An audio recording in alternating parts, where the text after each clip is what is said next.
So this video is very different from my other videos. In this video, I share a piece of myself that I have not shared with anybody except the other night, which is what this video is. It's a video of a poetry reading that I had for my poetry class at UWI St. Augustine. Now, the reading included a lot more other people, wonderful people, but not everybody was comfortable with having their stuff posted publicly, so I decided to just cut my piece out after much deliberation and post it for the world to see. I've always had a fascination with words. Writing has saved me from my own darkness. Books have saved me when people couldn't. And it's scary admitting this because I've kept myself away from it for a very long time because it's not an easy thing to admit. And after you make something important and you say, okay, this is what I love and this is now important to me, what if you try and you fail? You know, like what then? What do you do? What do you do with yourself now?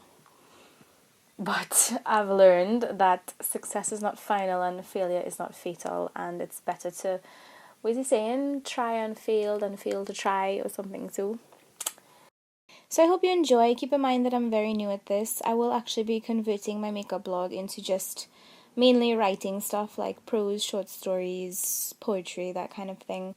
It's not like I've been posting makeup stuff on the blog anyways. Honestly, with things like Facebook and Instagram, it's much easier to get across makeup stuff and reviews and whatnot that way instead of uploading pictures and going through all these long stories. So that's that. So my group had decided that we should all write a prologue about ourselves to introduce us before we do our reading. And asking me to write about myself was like one of the hardest tasks ever, because I'm like, I don't know, like, I'm me. What's me? And what if I say I'm this? And people are like, you're not that. Are you really that? And Marsha, are you really this? Marsha, what are you? So anyways, this was what I came up with, and then it'll take you straight into my poetry reading. So again, I hope you enjoy, and I'll see you all in the next video. Her name is Marsha, not Marsha. Born in Trinidad, but raised in New York. Two halves of the same self, but not really. A stay-at-home time waster who can't exist without tea and books. A creative, free, wandering seeker of painful, difficult, devastating, life-changing experiences who gives it all up for love again and again. And this will be the part where you clap, and then I walk in and I do my poetry reading. So don't just sit on there, you clap now. Yay!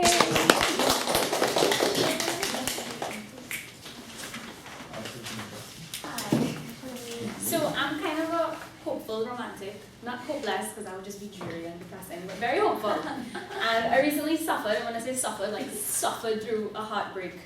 And I didn't want to be the girl that comes in here and writes a whole bunch of like angst, angry poems. So I tried really hard not to. I'm sympathetic. And I haven't written a lick of poetry before this class, so this is my first go at it. And like I told you, I tried not to do the whole heartbreak poetry thing, but if you all remember my Sing Queen that was workshopped, I wasn't even thinking about my experience, and I didn't even see how grief and wrath and love were connected, and it turned out to be a poem about relationships. So it kind of came out, even though I didn't want it to come out. So I finally just gave in to the fact that, let me write what I knew, and this is what I knew. So the first two poems I have is about a very human experience, which is heartbreak and getting through it. So the first one is called That Night. Now, it's unfortunately inspired by very real events that happened last weekend. But small thing. So, that night. On that night, I lost my heart to a wild thing. Seduced by gypsy soul lovers, sick on beginnings and disillusioned by forever.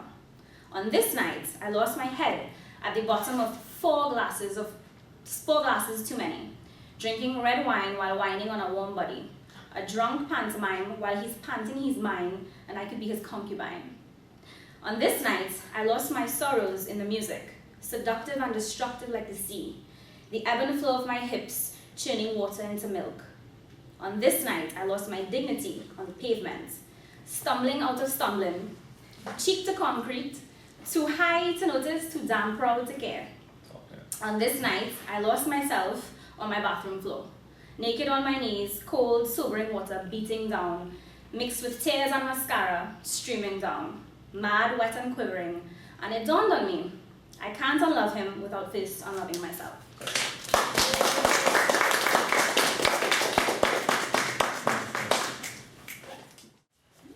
So my second piece was the response poem to Derek Walcott's Love After Love. It's short, so I'll read it just so you can see the comparison between the two. Now, I was very apprehensive about doing this because Derek Walcott is a hard act to follow, but I gave it a try anyways. So, Love After Love by Derek Walcott. The time will come when with elation you'll greet yourself arriving at your own door in your own mirror, and each will smile at each other's welcome and say, sit here, eat. You will love again the stranger who was yourself. Give wine, give bread, give back your heart to itself, to the stranger who has loved you all your life, whom you ignored for another, who knows you by heart. Take down the love letters from the bookshelf, the photographs, the desperate notes. Peel your own image from the mirror. Sit, feast on your life. So my response poem is called Life After Love. The time has arrived, and I greet myself as I am, wisdom creature. Foreign in a familiar space, gaping at my own reflection in my own glass. Semi-intoxicated, belly full of strange things, undigested from a feast of love. I unravel my own skin to expose porcelain bones and open myself to myself. An undoing of life. As I sit, I wait, I run out the clock.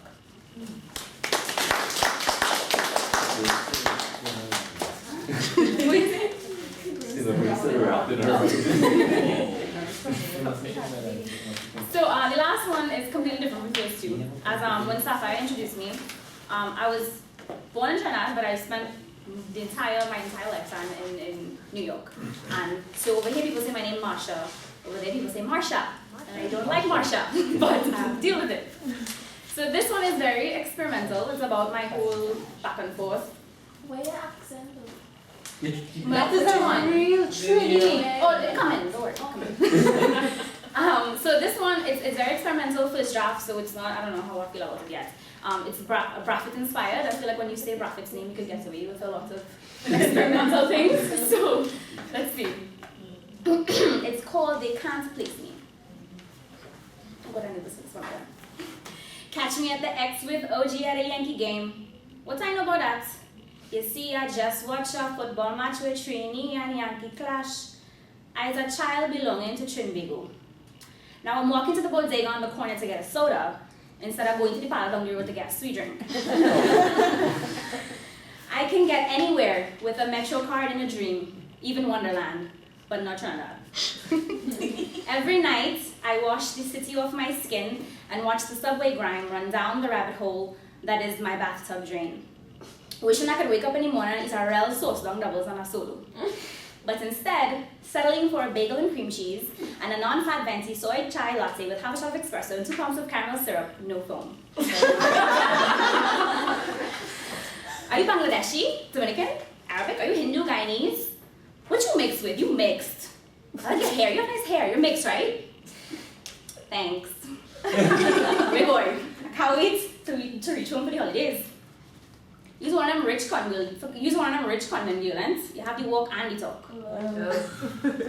I didn't even go to school down here, and I lived in the bush in a small house that's fallen apart because it's been a part of my father's legacy on land that's been a part of his father's legacy, brick and wood cemented together by the sweat of their tired, calloused hands. Foreigner in both my homes, pieces of me stretch across bodies of water from Maracas Bay to Coney Island, trained to the bone, but not to the marrow.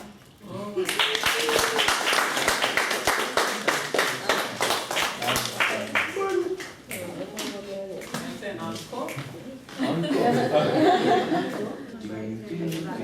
Yeah. That's just something I really got. Why?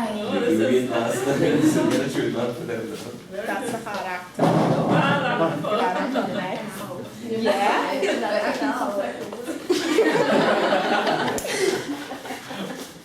Dr. Rahim, the first line was from Jay-Z's song Empire. So just in case you didn't know, I didn't know if you would know. I knew the Everybody words, here, okay. I didn't know, but I wasn't sure. Dr. Rahim knew.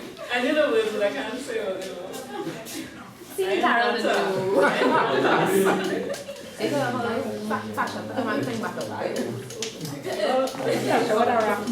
Don't you think this is going well? Yes. Okay, so this one, short and sweet. Speaking of which, I was on Arbitrary Avenue the other day with a friend, right? And I was telling you guys this. And some guy told her she's short and sweet like a poem. I thought that was just like, okay, they're getting real technical.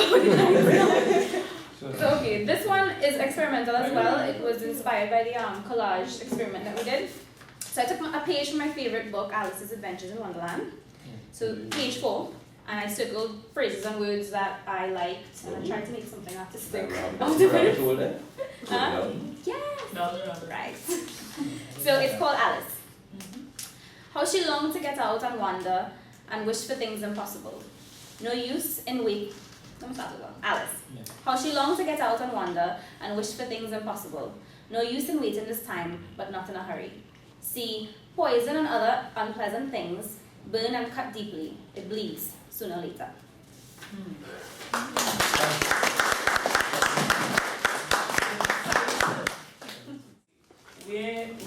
We done?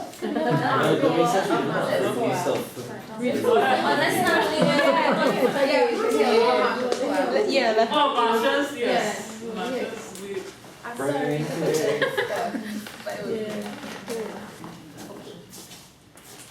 They can't place me. Catch me at the X with OG at a Yankee game. What I know about that? You see, I just watch a football match with Trini and Yankee clash. I is a child belonging to Trinbago. Now I'm walking to the bodega on the corner to buy a soda instead of going to the parlor down the road to get a sweet drink. I can get anywhere with a Metro card and a dream, even Wonderland, but not Trinidad. Every night I wash the city off my skin and watch the subway grind run down the rabbit hole that is my bathtub drain. Wishing I could wake up in the morning and eat a real sauce long doubles and a solo. But settling instead for a bagel and cream cheese and a non-fat venti soy chai latte with half a shot of espresso and 2 pumps of caramel syrup. No foam. Are you Bangladeshi, Dominican, Arabic? Are you Hindu, Guyanese? Are you mixed? What are you mixed with? You have nice hair. Thanks. Wait boy, I can't wait to go home for the holidays. You saw when I'm rich convent violence, they had to walk and they talk. I didn't even go to school down here though. It's in the bush I live in a small house that's fallen apart because it's been a part of my father's legacy, on land that's a part of his father's legacy, brick and wood cemented together by the sweat of their tired, calloused hands. Foreigner in both my homes, pieces of me stretch across bodies of water from Maracas Bay to Coney Island, turning to the bone, but not to the marrow.